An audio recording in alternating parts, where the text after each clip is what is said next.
नमस्कार। आप सभी का हार्दिक अभिनंदन। आइए पद्म पुराण के उत्तरखंड के अगले अध्याय का पाठन आरंभ करते हैं। ज्येष्ठ मास की अपरा तथा निर्जला एकादशी का महात्म्य।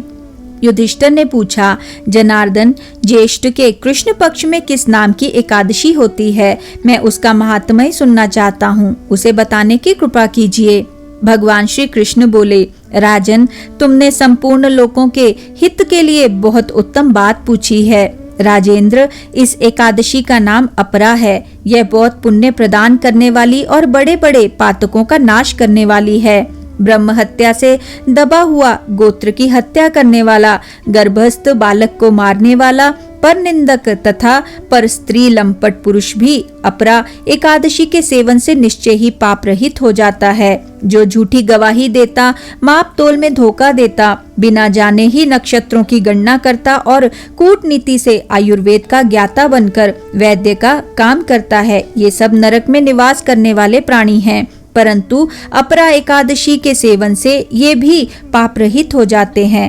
यदि क्षत्रिय क्षात्र धर्म का परित्याग करके युद्ध से भागता है तो वह क्षत्रियोचित धर्म से भ्रष्ट होने के कारण घोर नरक में पड़ता है। जो शिष्य विद्या प्राप्त करके स्वयं ही गुरु की निंदा करता है, वह भी महापातकों से युक्त होकर भयंकर नरक में गिरता है। किंतु अपरा एकादशी के सेवन से ऐसे मनुष्य भी सद्गति को प्राप्त होते हैं। माघ में जब सूर्य मकर राशि पर स्थित हो, उस समय प्रयाग में स्नान करने वाले मनुष्य को जो पुण्य होता है, काशी में शिवरात्रि का व्रत करने से जो पुण्य प्राप्त होता है, गया में पिंडदान करके पितरों को तृप्ति प्रदान करने वाला पुरुष जिस पुण्य का भागी होता है, बृहस्पति के सिंह राशि पर स्थित होने पर गोदावरी में स्नान करने वाला मानव जिस फल को प्राप्त करता है, बद्रिकाश्रम की यात्रा करने के समय भगवान केदार के दर्शन से तथा बद्री तीर्थ के सेवन से जो पुण्य फल उपलब्ध होता है, तथा सूर्य ग्रहण के समय कुरुक्षेत्र में दक्षिणा सहित यज्ञ करके हाथी, घोड़ा और सुवर्ण दान करने से जिस फल की प्राप्ति होती है, अपरा एकादशी के सेवन से भी मनुष्य वैसे ही फल को प्राप्त करता है। अपरा को उपवास करके भगवान वामन की पूजा करने से मनुष्य सब पापों से मुक्त हो श्री विष्णु लोक में प्रतिष्ठित होता है। इसको पढ़ने और सुनने से सहस्त्र गोदान का फल मिलता है। युधिष्ठिर ने कहा, जनार्दन, अपरा का सारा महात्म्य मैंने सुन लिया। अब ज्येष्ठ की शुक्ल पक्ष में जो एकादशी हो उसका वर्णन कीजिए। भगवान श्री कृष्ण बोले, राजन, इसका वर्णन परम धर्मात्मा सत्यवती नंदन व्यास जी करेंगे, क्योंकि ये संपूर्ण शास्त्रों के तत्वज्ञ और वेद वेदांगों के पारंगत हैं। तब वेद व्यास जी कहने लगे, दोनों ही पक्षों की एकादशियों को भोजन न करे। द्वादशी को स्नान आदि से पवित्र हो, फूलों से भगवान केशव की पूजा करके नित्य कर्म समाप्त होने के पश्चात पहले ब्राह्मणों को भोजन देकर अंत में स्वयं भोजन करे। राजन, जनना शौच और मरना शौच में भी एकादशी को भोजन नहीं करना चाहिए। यह सुनकर भीमसेन बोले, परम बुद्धिमान पितामह, मेरी उत्तम बात सुनिए। राजा युधिष्ठिर, माता कुंती, द्रौपदी, अर्जुन, नकुल और सहदेव ये एकादशी को कभी भोजन नहीं करते और मुझसे भी हमेशा यही कहते हैं कि भीमसेन, तुम भी एकादशी को न खाया करो। किंतु मैं इन लोगों से यही कह दिया करता हूँ कि मुझसे भूख नहीं सही जाएगी। भीमसेन की बात सुनकर व्यास जी ने कहा, यदि तुम्हें स्वर्गलोक की प्राप्ति अभीष्ट है और नरक को दूषित समझते हो तो दोनों पक्षों की एकादशी को भोजन ना करना। भीमसेन बोले, महाबुद्धिमान पितामह, मैं आपके सामने सच्ची बात कहता हूँ। एक बार भोजन करके भी मुझसे व्रत नहीं किया जा सकता, फिर उपवास करके तो मैं रह ही कैसे सकता हूँ। मेरे उदर में वृक्क नामक अग्नि सदा प्रज्वलित रहती है, अतः जब मैं बहुत अधिक खाता हूँ तभी यह शांत होती है। इसलिए महामुने, मैं वर्ष भर में केवल एक ही उपवास कर सकता हूँ, जिससे स्वर्ग की प्राप्ति सुलभ हो तथा जिसके करने से मैं कल्याण का भागी हो सकूं। ऐसा कोई एक व्रत निश्चय करके बताइए, मैं उसका यथोचित रूप से पालन करूंगा। व्यास जी ने कहा, भीम, ज्येष्ठ मास में सूर्य वृष राशि पर हो तथा मिथुन राशि पर शुक्ल पक्ष में जो एकादशी हो उसका यत्न पूर्वक निर्जल व्रत करो। केवल कुल्ला या आचमन करने के लिए मुख में जल डालकर रह सकते हो।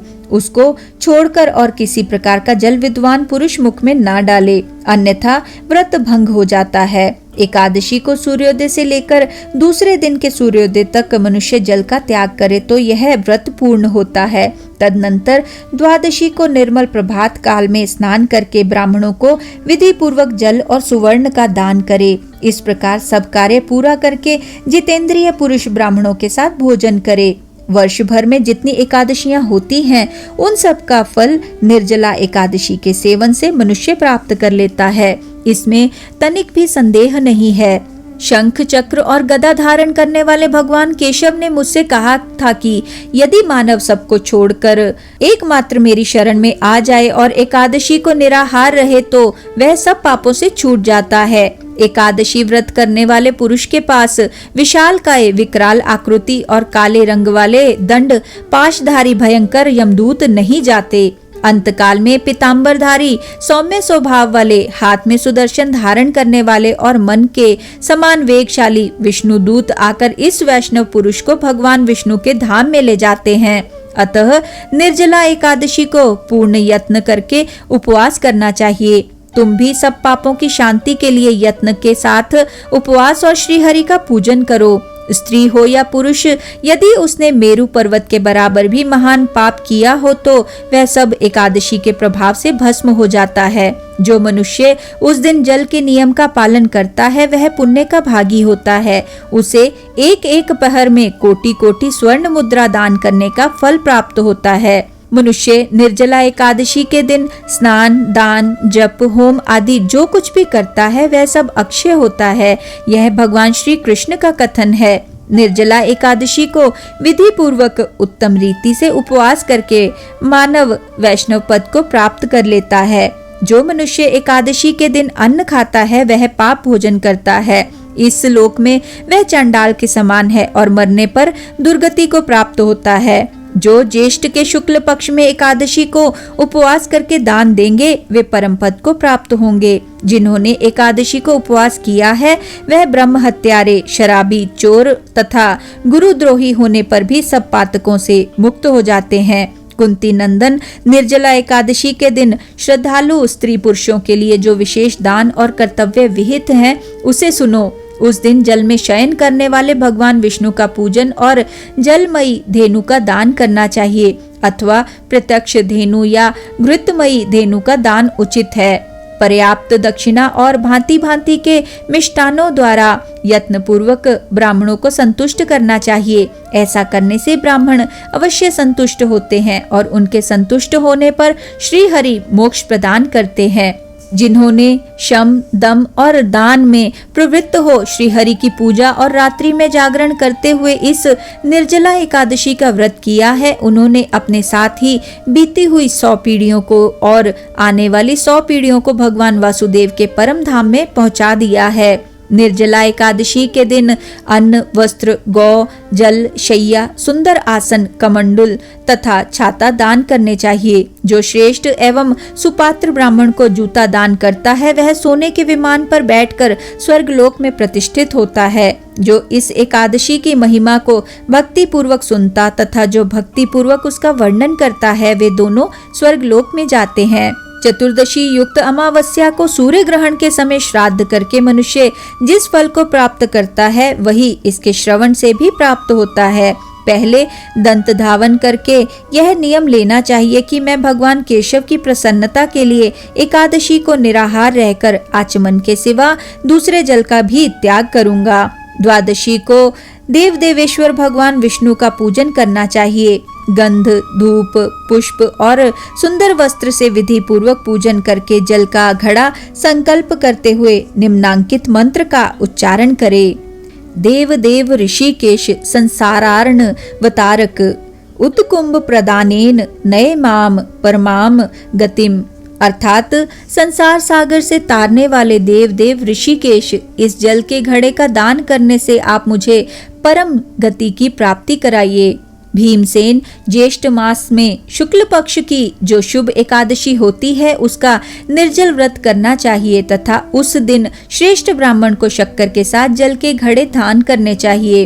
ऐसा करने से मनुष्य भगवान विष्णु के समीप पहुंचकर आनंद का अनुभव करता है। तत्पश्चात द्वादशी को ब्राह्मण भोजन कराने के बाद स्वयं भोजन करे। जो इस प्रकार पूर्ण रूप से पाप नाशिनी एकादशी का व्रत करता है वह सब पापों से मुक्त हो अनामय पद को प्राप्त होता है। यह सुनकर भीमसेन ने भी इस शुभ एकादशी का व्रत आरंभ कर दिया। तब से यह लोक में पांडव द्वादशी के नाम से विख्यात हुई। इसी के साथ आज के इस सुंदर पाठन को हम यहीं पे विराम देते हैं और अगले अध्याय के पाठन के लिए हमारे साथ फिर से जुड़िएगा। आइए विष्णु जी के इस सुंदर मंत्र से आज के पाठन का समापन करते हैं।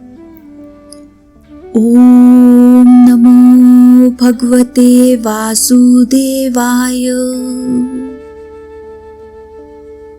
ओम नमो भगवते वासुदेवाय। ओम नमो भगवते वासुदेवाय। ओम नमो भगवते वासुदेवाय। ओम नमो भगवते वासुदेवाय। ओम नमो भगवते वासुदेवाय। ओम नमो भगवते वासुदेवाय। धन्यवाद।